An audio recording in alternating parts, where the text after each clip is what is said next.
Hi guys, today I have something very special on my table and some of you already know it.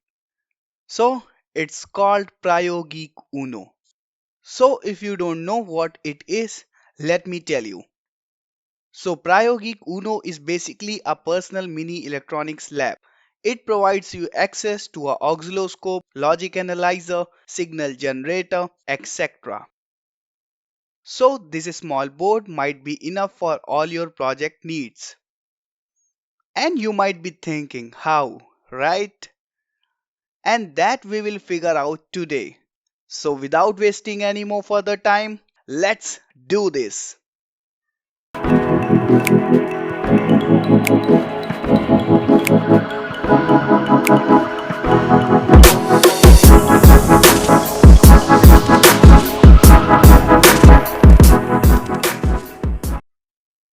So, guys, an Indian company named LT Logic Technologies came up with this board because most of the electronic students or hobbyists don't have access to devices like oscilloscope, signal generator, logic analyzer, etc. So they created Prayogic Uno for students and hobbyists to get access to those devices at a very low cost. Because to be honest, we live in a very price sensitive world. And it costs about 1000 to 1500 rupees in India. Depends on the discounts and offers you're gonna get. And which is roughly around $20. So now let's take a close look at the board. So this board is created in a form of a shield which goes on the top of Arduino Uno and uses Arduino Uno as the brain.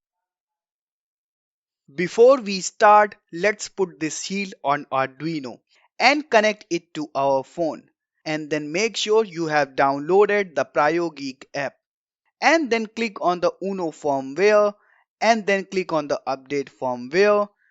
And after the firmware update, click on my lab and you have your mini personal electronics lab right away.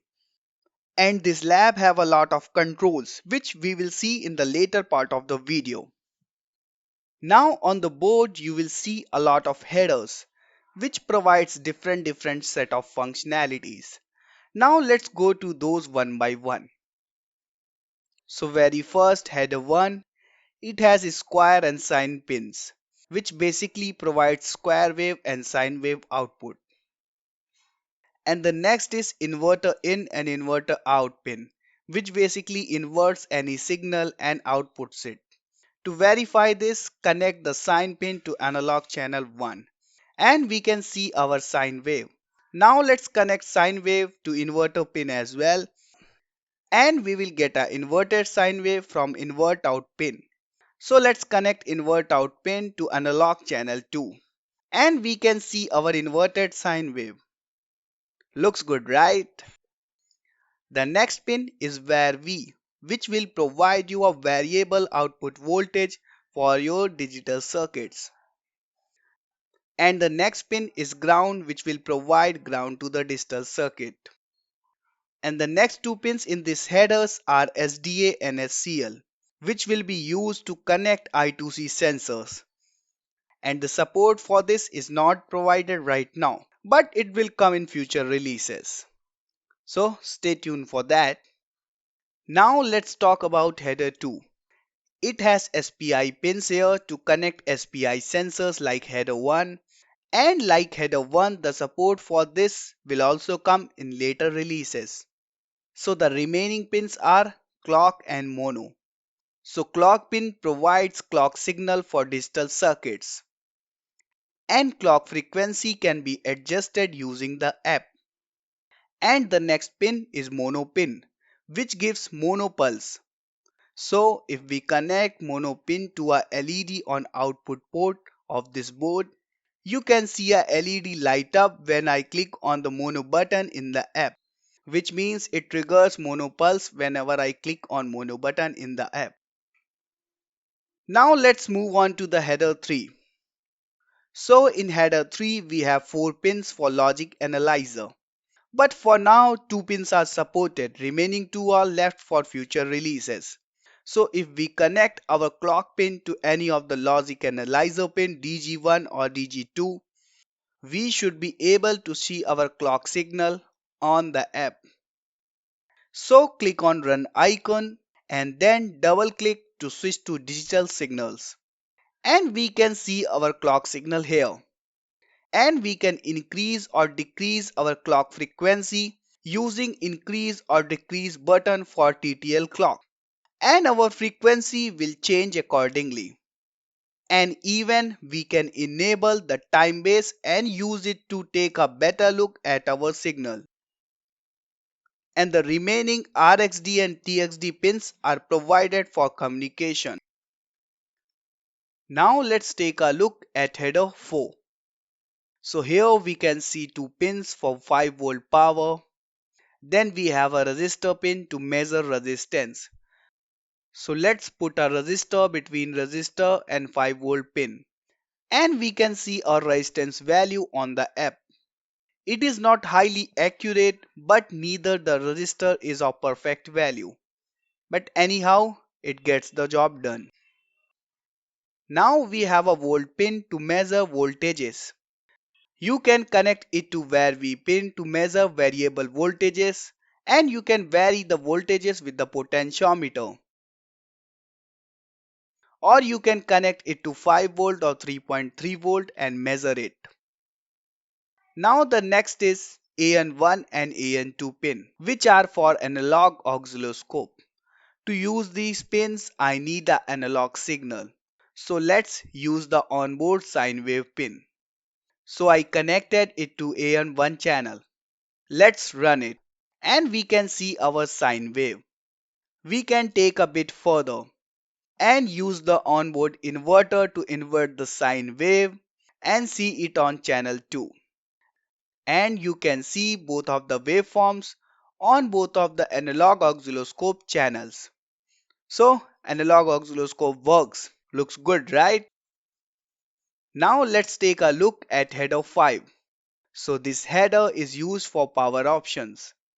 External pin is used to provide external power source. Then converter pin is here to convert this board into USB to serial converter. To do that, we have to connect this pin to ground. And then 3.3 volt and 5 volt pins are provided to provide 3.3 volt and 5 volt voltages. And OPV plus and OPV minus are power supply for op-amp ICs. Now let's take a look at header 6. So very first we have two signal generators here, signal generator 1 and signal generator 2 pins. To access these signal generators, you have to connect a 3.5 mm jack to your phone. As my phone doesn't have 3.5 mm jack, so I have to use a sound card. So I connected both signal generators to AN1 and AN2 oscilloscope. Then click on signal generator button in the app and select a type of waveform for both signal generators and select frequency and amplitude for the waves and turn on both of these signal generators. And after that you will be able to see generated signals by signal generator on the screen.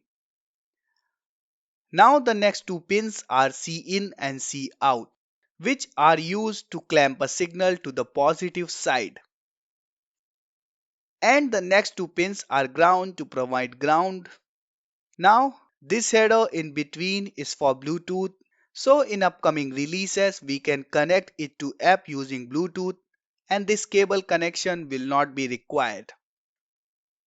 Now the bottom two headers are for inputs and outputs.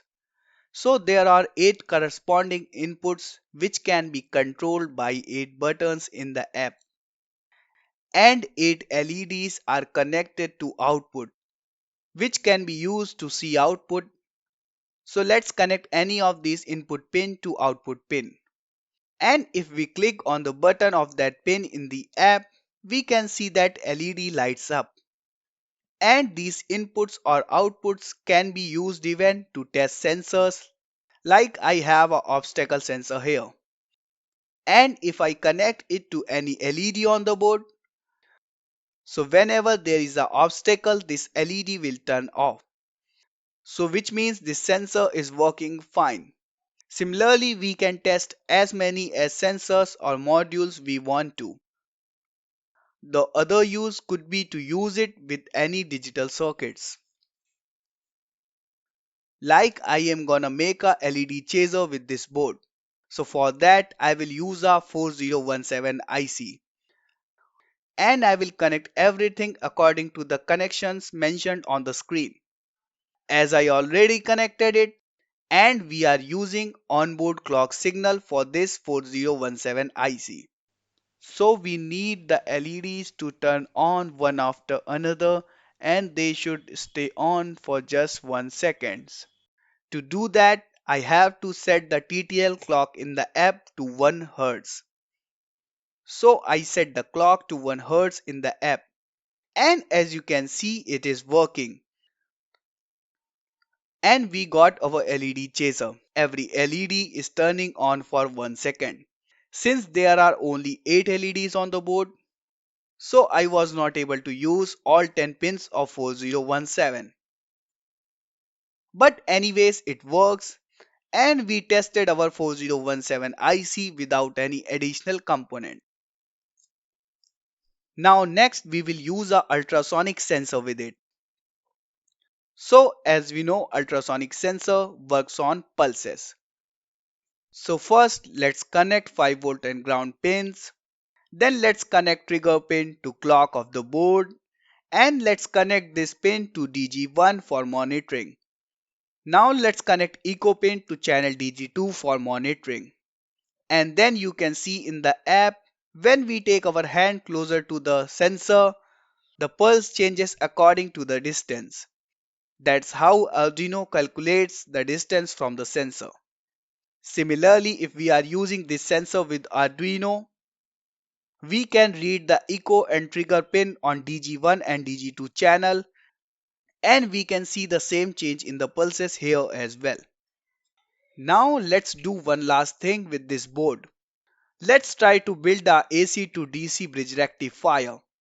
So for that, make a diode bridge on the breadboard and connect sine wave to one input side of bridge and connect sine to inverter pin as well. And then connect inverter out to opposite side of sine. So both sine wave will be 180° apart. Now let's connect output to analog channel AN2 and inverter out to analog channel 1 for reference. And in app, let's hit run. And let's merge the channels to see it more clearly. And as you can see that the negative part of sine wave has been converted to positive. And if you want to do similar things with this board, then just click on this book icon and you will be able to see a lot of learning options. So go through with those and you will find this board amazing. Now lastly with this they gave me some extra components to do some experimentation so that I could play around more. Now it's time for conclusion. So to be honest, for the price they offer, I think this is just amazing.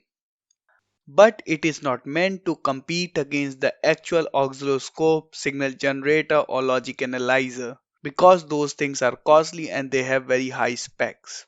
So for the price this thing is good, and if you are just doing electronics projects like me, this thing will get you covered. I don't think so anything in the market comes this cheap and does something this good. For now it is just available in India, so for Indian people it is easier to buy. And if you are from outside the India, you can contact them and they will tell you how to get this thing. So I hope you guys love it because I am loving it. And it is a must tool for an electronics student or hobbyist. So guys, that's all for today. I hope you like this video. If you do, hit like, give me a share and don't forget to subscribe. And I will see you guys in another video of mine. Till then, keep exploring.